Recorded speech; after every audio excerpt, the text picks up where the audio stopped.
और झूठ तो बिल्कुल टॉलरेट ही नहीं होता नहीं होता, नहीं नहीं, आप बहुत जल्दी गुस्से में या बहुत जल्दी डिसीजन असफलता का कारण हो सकता है। या जन्मपत्री है आपकी, ये शादी के लिए कहती है कि जब ऐसा व्यक्ति 28 इयर्स का हो जाता है, कहीं ना कहीं आपके जीवन ने आपके ग्रोथ को रोकने का प्रयास किया, उसमें कुछ कारणों से आप एक नंबर पर रह गई। नमस्कार पंडित जी। जय माता दी, कैसी हैं आप? एकदम बढ़िया, एकदम जी, बढ़िया। जी, जी। जैसे कि मैं आपको जानती हूँ बहुत जी, पहले से, जी। एक बार हम पहले मिले भी हैं। बिल्कुल, जी जी जी। तो बस मेरा आपसे ये कुछ क्वेश्चंस थे जो मैं आपसे पुट अप करना चाह रही थी। तो जी। मैं आपसे पहले तो ये पूछूंगी कि मेरा जो फील्ड है, मेरा जी। जो क्षेत्र है जिसके अंदर मैं कर रही हूँ, जी। मॉडलिंग क्षेत्र जी। और एक्टिंग, तो क्या ये मेरे लिए ठीक है या मुझे कोई और फील्ड चूज करनी चाहिए? तो सबसे पहली चीज तो मैं आपकी एक बार दोबारा आपकी कुंडली को पूरा प्रेडिक्शन कर देता हूं कि आपकी जन्मपत्री में ग्रहों की स्थितियां क्या है। आपका लग्न है वो धनु लग्न है, और धनु लग्न होने के कारण व्यक्ति का व्यक्तित्व जो होना चाहिए वो आप हैं। हष्ट पुष्ट होता है, देखने में खूबसूरत होता है, और उसकी जो सोच होती है, जो उसकी विद्वता होती है, जो उसकी कार्यशैली होती है, वो बहुत ही महत्वपूर्ण होती है।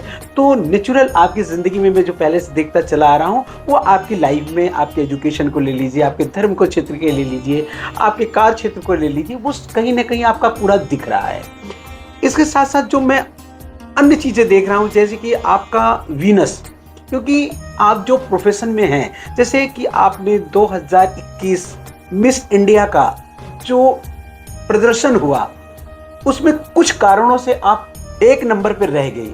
हालांकि आपने उसको पूरा फेस किया, 1 से 4 की श्रेणी होती है, उसमें आप रही। उसमें ये कहीं ना कहीं आपकी एक बहुत बड़ी उपलब्धता भी रही है। लेकिन आपकी कुछ ऐसे कार्य उस समय हुए, उस दौरान ऐसी स्थितियां हुई जिसके कारण से नंबर 1 पर होना चाहिए वो नंबर 4 पर आकर के रुका। सिर्फ उसकी वजह थी आपकी राहु की महादशा। राहु की महादशा आपकी जन्मपत्री में आपके गुरु के साथ बैठे हैं, जिसको बोलते हैं हम लोग कि चंडाल योग बना हुआ है। तो वो राहु जो है ना कहीं आपके जीवन में आपके ग्रोथ को रोकने का प्रयास किया, और आपके मन से लग रहा था नहीं मुझे तो ये फेस करना चाहिए था। लेकिन कहते नहीं, ग्रह जो होते वो कहीं ना कहीं आपके आत्मबल कमजोर कर देगा, शारीरिक कमजोरी दे देगा, आपकी मानसिक दिक्कतें, पारिवारिक दिक्कतें, कहीं ना कहीं कुछ ऐसी सिचुएशन को बना दिया इसने। जी जी। तो इस कारण से आपकी ग्रोथ को वो वहां तक, लेकिन नहीं, आपने अपना प्रयास कंटिन्यू रखा। जैसे अभी मैं देख रहा हूं कि आपकी अगर राशि को देखते तो कन्या राशि बनती है, और कन्या राशि में इस समय कई ग्रहों का जैसे बदलाव हुआ है। एक तो जुपिटर का बदलाव हुआ है, गुरु का बदलाव हुआ है। तो आपके जीवन में जो ये फील्ड आपने चूज किया कि मुझे गीत, संगीत, नृत्य कला, जो है मॉडलिंग का क्षेत्र मुझे करना चाहिए, तो निश्चित आपके प्रयास इसमें बने रहना चाहिए, क्योंकि ये आपका आज की सोच नहीं है। ये बच्चा जब पैदा होता है तो उसकी चीजें वहीं से शुरू होती है और दिखाई देती है। तो इसलिए आप उस क्षेत्र में अपने आप को रनिंग करती चली आ रही हो, मेहनत करती चली आ रही हो, ठीक है ना। तो कभी कभी हमारा दिन एक जैसा नहीं होता है, ग्रहों के हिसाब से आपके जीवन में निरंतर बदलाव है, ठीक है ना। मैं चाहूंगा इस दौरान आपकी राहु की महादशा चल रही है, तो राहु का आपका रेमेडीज करना चाहिए। अर्थात राहु का मंत्र होता है, शनिवार के दिन आप एक काम करें कि थोड़ा सा काला तिल ले लीजिए, काली उड़द ले लीजिए, है ना, और लोहे का कील ले लीजिए, और उसे अपने ऊपर से 7 बार यूं उतार करके और उसे किसी बहती हुई नदी में डाल देना चाहिए, और नहा धो करके स्नान निवृत्त होकर के एक माला ओम रा राहुवे नमः इस मंत्र का पाठ करना चाहिए आपको। इससे क्या होगा कि आपके राहु जो संकटा की चीजें हैं, जो परेशानियों की चीजें हैं, वो खत्म हो गया आपका, ठीक है ना। इससे आपके जीवन में एक बेहतर और लग्जरियस और सफलता के एक नए रास्ते खुलते हैं। तो हमें मेहनत करने से और अपने लक्ष्य को त्यागना नहीं चाहिए, बल्कि जो रुकावटें हैं उसको हम ओवरकम करके कम करते हुए उसके आगे की ओर निकलना है, ऐसा मेरा मानना है।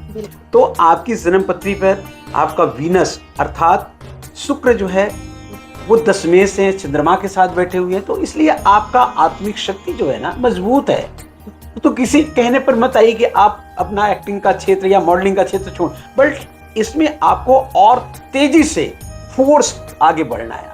और दूसरी चीज और भी है कि आपके जीवन में क्योंकि केतु मंगल के साथ है, आप बहुत जल्दी गुस्से में या बहुत जल्दी डिसीजन या बहुत Impatient होना। वो कर जाती हो ना, वो नहीं करना है आपको। असफलता का कारण हो सकता है, या जो चीजें मिलना है या जिस चीज से मिलना है वो कहीं ना कहीं रुकावट पैदा हो। इसलिए गुस्से को कम करना। गुस्सा तो आता है ना आपको, तेजी से आता है तो बिल्कुल, क्यों आता है? क्योंकि और झूठ तो बिल्कुल टॉलरेट ही नहीं होता है। नहीं होता, नहीं, क्योंकि आपका स्वभाव झूठ का है ही नहीं। ना झूठ करता है व्यक्ति और ना झूठ सुनना पसंद करता है। वो चीज आपकी जन्म पत्री पर नहीं है, ठीक है ना। फिर आपका जो वैवाहिक लोगों के जी जी जी, कब शादी होगी, यस यस यस, जो जन्म पत्री है आपकी, ये शादी के लिए कहती है कि जब ऐसा व्यक्ति 28 इयर्स का हो जाता है। आप शादी का जो समय है वो 28 है। मैरिज बहुत अच्छे घराने में होगी, और हम ये भी बता देंगे कि वो प्रशासनिक अधिकारी होगा या मॉडलिंग क्षेत्र से होगा या व्यवसायिक होगा, ये भी बता देंगे आपको। जब पता लगेगा तो और ज्यादा बेहतर ही होगा। अपना फ्यूचर अच्छा, तो पता होना ही चाहिए। बहुत बढ़िया क्वेश्चन है। मेरा मानना ये है कि जो आपके शादी का योग है ना, वो प्रोफेशनल व्यक्ति के साथ, मतलब जो फाइनेंशियल वेरी स्ट्रांग हो और अच्छा कारोबार हो, ऐसे जगह पर आपका शादी का प्रबल योग बनता है। ये डिसाइड कर लीजिए कि आपका जो शादी का लड़का है वो कोई प्रोफेशनल व्यवसायिक, मतलब जो एक कोई नहीं, एडमिनिस्ट्रेटिव अलग हो जाता है, वो एडमिनिस्ट्रेटिव प्रशासनिक अधिकारी हो जाता है। तो प्रशासनिक अधिकारी से आपकी बहुत अच्छे बैलेंस नहीं बन पाएंगे। ऐसा क्यों? उसके रीजंस ये हैं कि आपकी जो कला का है क्षेत्र, आपका जो स्वभाव है वो कला का है, एडमिनिस्ट्रेटिव का नहीं है। तो एडमिनिस्ट्रेटिव की पत्नी बननी, फिर उसके बाद कला का क्षेत्र चूज करना, तो बड़ा दोनों में डाइवर्सिफाइड हो जाएगी। जन्म पत्री ऐसे व्यक्ति को चूज करेगी, अर्थात चूज यू करेगी, क्योंकि आपके जीवन में एक सरलता पूर्वक अपनी लाइफ को एंजॉय और अग्रसित करना है, लड़ाई झगड़े से नहीं, ठीक है ना। जब कंट्रोवर्सी होगी तो लड़ाई झगड़ा होगा, विवाद होगा, तो वो तो पीसफुल नहीं रहेगी। हाँ, तो आपकी लाइफ जो पीसफुल दिख रही है वो है कि आप व्यवसायिक व्यक्ति से के साथ शादी का योग। तो उसके लिए आपने बताया, थैंक यू सो मच। नमस्कार, जय थैंक माता यू दी। फॉर